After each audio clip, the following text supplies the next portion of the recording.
제목은 디지털 교육을 위한 한국 교육개발의 역할, 현재와 미래의 구상입니다. 다소 거창할 수 있겠지만 저희가 디지털 교육을 전반적으로 국가적인 차원에서 모든 것을 하고 있다고 말씀드릴 수는 없겠지만 실질적으로 진행되고 있는 많은 정책 사업들 또 그걸 뒷받침하기 위한 정책 연구들을 수행을 하고 있습니다. 그런 차원에서 상당한 역할을 하고 있다고 말씀드릴 수가 있겠는데요. 그런 차원에서 말씀드리겠습니다. 기관 차원에서 기관 경영 목표를 다음과 같이 설정을 하고 있고요. 그런 차원에서 미래 교육이라든지 글로벌 교육이라든지 혁신이라든지 이런 키워드들을 담고 있다고 할 수 있겠고요. 이런 부분에 대해서는 참고로 보시면 될 것 같습니다. 한국교육개발원 내에 이제 미래교육연구본부에 저희 센터가 소속이 되어 있고요. 디지털교육연구센터 차원에서 운영이 되고 있습니다. 그래서 미래교육 차원에서 디지털 교육에 대한 중요성 이런 것들을 감안해서 지금 전체적인 조직이 구성되어 있다고 말씀드릴 수가 있겠습니다. 네, 저희 센터에서 하고 있는 전반적인 부분을 좀 말씀을 드리면요. 저희 지금 올해 학회의 주제가 포용이라는 단어를 갖고 있죠. 포용이라는 단어는 현재 현 정부에 있어서 가장 핵심적인 교육을 포함한 전반적인 분야에서의 정책적인 키워드라고 할 수 있겠는데요. 그런 차원에서 디지털 교육을 활용해서 포용적인 접근을 하는 부분을 기본적으로 담고 있다고 말씀드릴 수가 있겠습니다. 그래서 중등 학력, 2학년자 대상의 방송중고에 대한 운영이부터 시작해서 그 외에 학년기 학생들에 대한 전반적인 학습권과 교과 선택권 보장을 위한 디지털 교육의 활용 그리고 학교 밖 청소년, 저희 국내는 홈스쿨링에 대한 개념이 아직 정립되어 있지는 않지만 학교 밖 학생들에 대해서도 학습권 보장 차원에서 디지털 교육을 포함한 학교 밖 학습 경험이라든지 이런 차원에서 지원해 주는 부분들이 저희 센터의 주요 역할로 지금 볼 수가 있겠습니다. 그 외에 기반이 되는 디지털 기반 교사 학습 환경에 대한 구축, 그걸 통한 서비스 지원이 저희 센터에서 지금 지향하고요. 사업의 영역에 대한 부분인데 방송통신고등학교가 운영되게 된 게 14년부터 운영이 됐는데요. 아마 상대적으로 소수의 어떤 교육 취약계층, 사회적 배려 대상자에게 교육을 제공한다는 그런 측면들이 있어서 그런지 아직 많이 알려지진 않았더라고요. 그래서 저희가 31일에 보도자를 배포한 적이 있는데 대국민 인지도 조사를 했을 때 방송국은 한 32% 정도의 대국민 인지도를 갖고 있더라고요. 낮은 수치라고 할 수는 없겠지만 40년의 역사에 비해서는 높지 않은 기준이 아닐까 싶고 특히 이렇게 학술대 차원에서 연구나 이런 차원의 접근을 한다고 했을 때 알고 계신 분이 많이 없다는 좀 생각이 들었습니다. 그래서 제가 이 자리를 통해서 이런 말씀을 드리는 것도 이렇게 교육과 차원에서 공부하고 계시고 연구하시는 분들이 이런 형태의 학교 체제가 있다는 것도 좀 기억해 주시면 어떨까 관심을 가져주시는 바람으로서 말씀을 드렸다고 볼 수 있겠고요. 그 다음에 저희 방송중고 운영 외에 학년기 학생 수요자적 학습권, 교과 선택권 보장이라는 차원은 중고등학교에서 이제 기본적으로 면대면 교실 수업을 하게 되는데요. 그 면대면 교실 수업으로 학생이 원하는 그런 과목 선택권이나 학습권에 대한 부분을 다 충족시키지 못하는 그런 상황이 피치 못하게 발생을 하게 되는데 그런 것들을 보완해주는 차원에서 지금 정책적으로 지원되고 있는 그런 내용으로서 저희 센터에서 담당을 하고 있는 내용입니다. 그래서 중고등학교 학생들이 미술 과목에 대한 개설이라든지 그다음에 고등학교 중심으로 선택 교과를 개설 확대한다는 차원에서라든지 그리고 건강장애 학생, 학생 선수 이렇게 특별한 상황에 있어서 학교 수업에서 수업 결손이 일어날 수밖에 없는 그런 상황에 있는 학생들을 대상으로 디지털 교육을 기반으로 해서 지원을 해주고 있는 그런 내용이고요. 미취학 학업 중단을 위한 것처럼 학교 밖 학생들에 대한 지원입니다. 그래서 학교 밖 학생들의 경우에 1차적으로 이 학생들을 지원을 통해서 학교 복귀를 하는 것이 가장 좋은 그런 방향이겠지만 그러지 못하는 학생들이 존재한다는 그런 인식 하에 이런 학교 밖에 있는 학생들도 디지털 교육을 포함한 보완적인 학습 지원 프로그램을 통해서 학습을 지속해 나가고 그리고 그것을 통해서 대안적인 학력 인정을 받는 그런 제도로서 시행이 되고 있습니다.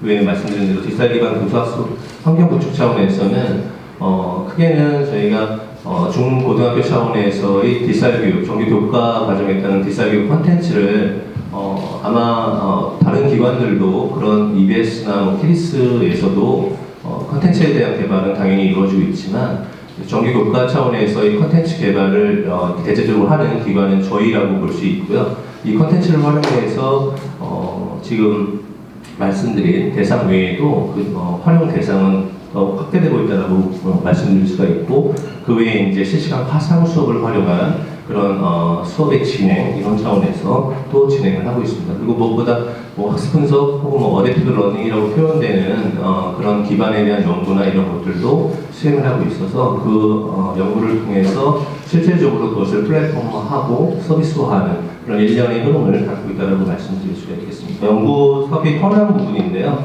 앞에 뒤에 말씀드린 사업보다는 연구를 보시게 되면 올해 저희 2019년도에 저희 센터에서 지금 마무리 적거나 지금 진행하고 있는 그런 내용입니다.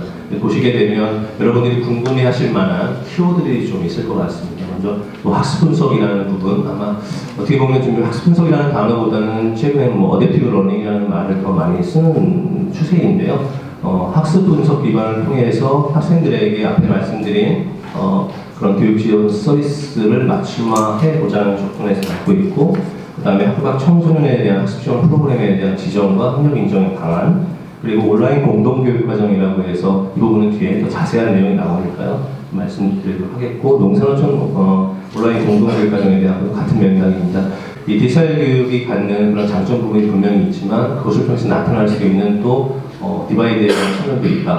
이런 차원에서 온라인 공동교육과정을 활용을 해서 농산어촌에 대한 어떤 교육적인 지원을 보다 내실화하고 활성화하는 차원에서 연구가 되고 있습니다. 그리고 방송 중거 관련해서 이 학교에 대한 이 학교 운영 체제에 대해서 어떻게 발전시키고 어떻게 전환시켜 나갈 것인가에 대한 그런 기초 연구로서 수행되고 있는 내용입니다. 그래서 오늘 발표할 내용들도 결국 올해이건 작년이건 간에 수행됐던 그런 연구의 결과를 바탕으로 해서 저희가 이 학술대의 취지에 맞게 구성한 내용으로 말씀을 드릴 예정입니다. 이 슬라이드는 저희가 하고 있는 일을 보다 더 구체적으로 어떤 법적 근거나 이걸 통해서 말씀드리는 부분인데요. 사실 저는 교육공학을 전공을 했는데 아마 대부분이 교육공학을 전공을 하셨을 텐데요.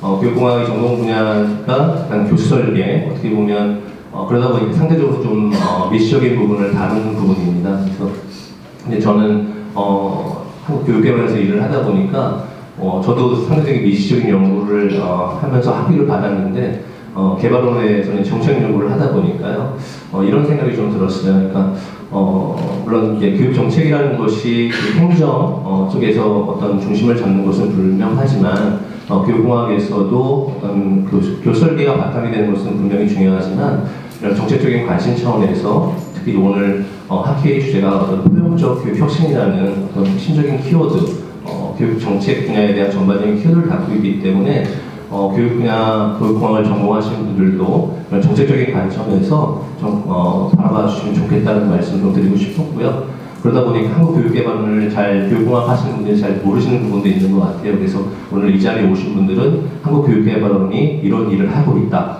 교육공학하고도 멀지 않다. 그리고 교육공학 차원에서의 접근의 어떤 정책적인 접근도 중요하다. 이런 차원에서 좀 말씀을 좀 드리고 싶습니다. 이제 미래구상이라고 하는 부분, 현재 이런 일을 하고 있는데요. 미래구상은 어떤 센터의 지향점일 수도 있겠지만 저희가 바라볼 때는 어떤 디지털 교육 차원에서 저희가 고민해봐야 될 부분이 아닌가 이런 차원에서 제시를 하고 있는 부분이고요.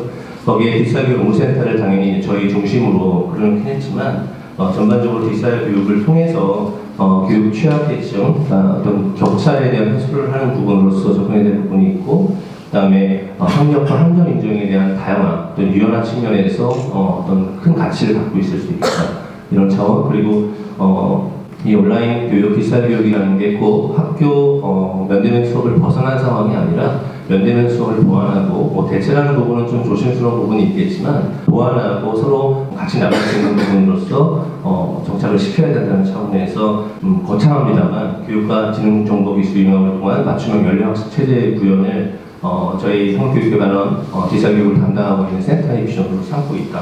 이런 말씀을 드리고, 센터에서는 하나의 캐치프레이즈가 될 수 있겠는데요. R&D to ICT라고 해서 리서치 앤 디벨롭먼트를 ICT라는 그런 임플리멘테이션, 서티피케이션, 트레이닝 이런 측면에서 강조해서 전체적으로 연구와 국가적인 디지털 교육 차원에서 정책적인 혹은 세부적인 설계에 대한 방안, 6개의 R&D과 ICT라고 말씀드린 차원에서 국가 디지털 교육 정책 연구 및 수립 지원, 그리고 디지털 기반 맞춤형 교수 학습 통역 개발, 이를 통한 수요자를 맞춤형 디지털 교육 제공, 이를 통해서 기반으로 해서 학력과 학점 인정을 하는 체제 구축, 그리고 이러한 디지털 교육의 전반적인 부분에 대해서 전문 연수를 운영하는 그런 축으로 센터의 전반적인 운영 방안, 그다음에 디지털 교육 센터를 중심으로 한 한국 교육 개발의 역할로 지금 생각을 하고 있습니다. 이와 같이 이제 중점 추진 사항에 대한 부분도 지금 설정을 하고 있는 부분이고요. 이것도 역시 전반적인 디지털 교육 차원에서 고민하는 부분으로 보시면 될 것 같습니다. 그리고 이제 미래 구상이라는 차원에서 제시할 전반적인 그림입니다.